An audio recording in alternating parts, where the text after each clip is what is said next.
नमस्कार, बहुत स्वागत है आपका। आप देख रहे हैं गणपति धर्मा सन्मार्ग। शुक्र का राशि परिवर्तन होने जा रहा है। शुक्र कन्या राशि में गोचर करेंगे और कन्या राशि में पहले से केतु विराजमान है। 25 अगस्त को जब शुक्र कन्या राशि में आएंगे तब शुक्र कन्या राशि में नीच के होंगे।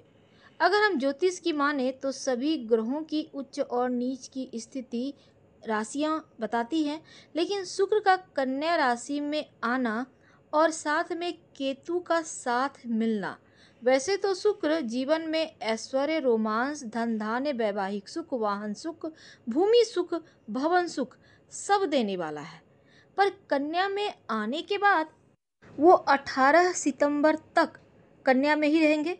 शुक्र नीच राशि में आ रहे हैं, तो ऐसे में आपके ऊपर इसका क्या प्रभाव पड़ेगा, क्योंकि 9 ग्रहों में शुक्र को प्रेम का, धन दौलत का, विलासिता का, ऐश्वर्य का, स्त्री सुख का, वाहन का सुख का कारक माना गया है।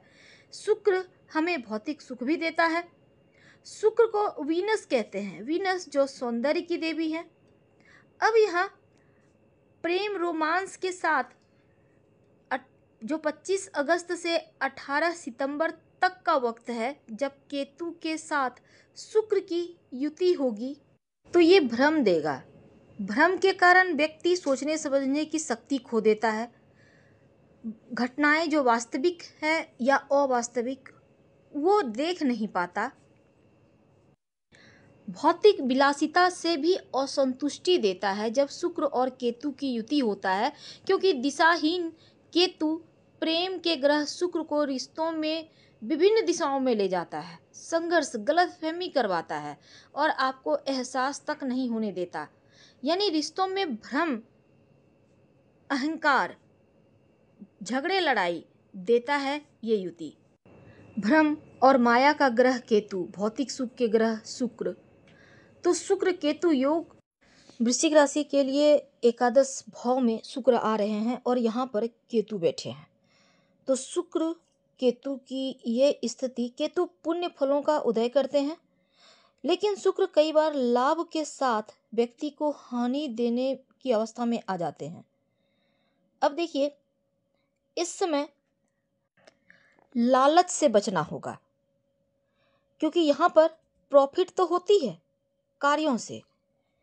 कहीं इन्वेस्ट करके रखे हैं तो वहाँ से ऑफर भी मिलेंगे, लगेगा सब कुछ एकदम बढ़िया से चल रहा है और निर्णय फटाफट ले लेंगे, लेकिन ऐसा ना करें। संभाल कर चलिए, खुद को संभालिए। पॉजिटिव रिजल्ट पाने के लिए थोड़ी धैर्य की आवश्यकता होगी, और खासकर आप अगर रिलेशनशिप में हैं, चाहे वो लव हो या वैवाहिक जीवन हो, तो पूरी तरह से छोटी छोटी बातों में आकर एकदम से निगेटिव मत हो जाइएगा। छोटी छोटी बातों को इग्नोर करें, प्रेम को प्रेम रहने दें। जब आप प्रेम में होते हैं तो चीज़ों को एकदम से छोटी छोटी चीज़ों को इग्नोर करते हैं, अच्छी अच्छी चीज़ों में हंसते हैं, मुस्कुराते हैं। बिल्कुल वैसा ही करना है, तब जाकर, नहीं तो छोटी सी गलतफहमी बड़ा टेंशन का कारण बनेगा, क्योंकि यहाँ पर शनि की ढैया भी चल रही है। तो इस पीरियड में आपको रिश्तों को बहुत संभालना है, गलतफहमी वगैरह ना हो इसका ध्यान रखें, और लोगों की कही सुनी बातों में तो आना ही नहीं है। तो वृश्चिक राशि वाले के लिए शुक्र 7वें और 12वें भाव के स्वामी हैं और आपके 11वें भाव में इस समय। तो आपको कुछ अच्छे दोस्त मिलेंगे, भाग्य में वृद्धि भी होगा, कार्य क्षेत्र में संतुष्टि थोड़ा कम रहेगा। आप चाहेंगे जॉब बदल के दूसरे जॉब में चले जाएं। जो व्यापारी हैं, पार्टनरशिप में काम करते हैं, तो यहाँ पर ठीक है।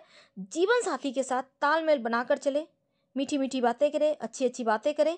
और इस समय स्वास्थ्य के मामलों में, जैसे आपका रोग प्रतिरोधक क्षमता थोड़ी कमजोर हो सकती है, एलर्जी की समस्या आपको परेशान कर सकती है, तो इनसे आपको बचना होगा।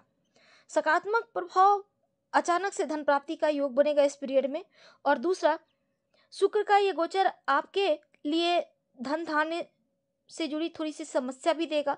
खासकर अगर पार्टनरशिप में कोई काम कर रहे हैं, उसमें समस्या आ सकती है, इसका ख्याल रखिएगा। हालांकि अगर तालमेल बनाकर चलेंगे तो ठीक है।